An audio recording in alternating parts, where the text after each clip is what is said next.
Qui ne fait pas de bêtises? Est-ce qu'il y a une personne qui ne fait pas de péché? Non? Même l'imam. L'imam, il ne fait pas de péché quand même. L'imam aussi. C'est-à-dire, moi aussi, je fais des péchés. On fait tous des péchés. C'est pas on peut, on en fait. Mais c'est même pas on peut, on en fait. C'est sûr même. On fait tous des péchés. Le prophète il nous dit que tous les enfants d'Adam, ils commettent des péchés.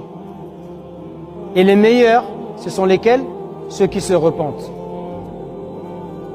Donc, c'est justement parce que tu fais des bêtises, comme tu dis, parce que tu fais des péchés, que tu as besoin de la prière. Pourquoi on a besoin de la prière? Pour deux choses. Tout d'abord, la prière, c'est ce qui va nous donner la force spirituelle d'arrêter les péchés. Inna salata tanha anil fahsha'i wal munkar. Et la prière, elle préserve de la turpitude et du blâmable. Si tu fais des péchés, où tu vas trouver la force d'arrêter?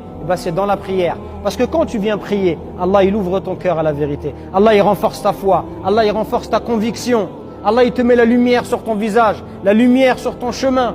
C'est ça qui va te donner l'énergie nécessaire d'arrêter les péchés. Tu as besoin de force pour arrêter les péchés. Parce que le péché, c'est avant tout une lutte au niveau de ton cœur. Tu dois arriver à détester dans ton cœur ce qui t'attire. Et pour avoir cette force spirituelle, tu as besoin d'énergie. Où tu vas trouver cette énergie? Cette énergie, tu vas la trouver dans la prière. Ça, c'est la première raison pour laquelle on a besoin de la prière.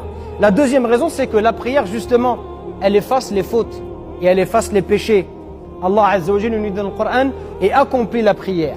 Aux deux extrémités du jour et à certaines heures de la nuit, les bonnes œuvres effacent les mauvaises. Accomplit la prière, pourquoi?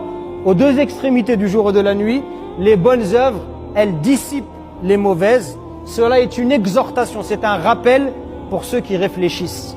Allah il nous invite à réfléchir. C'est justement parce que tu fais des péchés que lorsque tu vas faire la prière elle va t'aider à effacer une partie de tes péchés. Et le prophète sallallahu alayhi wa sallam, il nous donne un exemple encore plus frappant. Il nous dit, voyez-vous s'il y a un fleuve qui passe devant la porte de l'un de vous.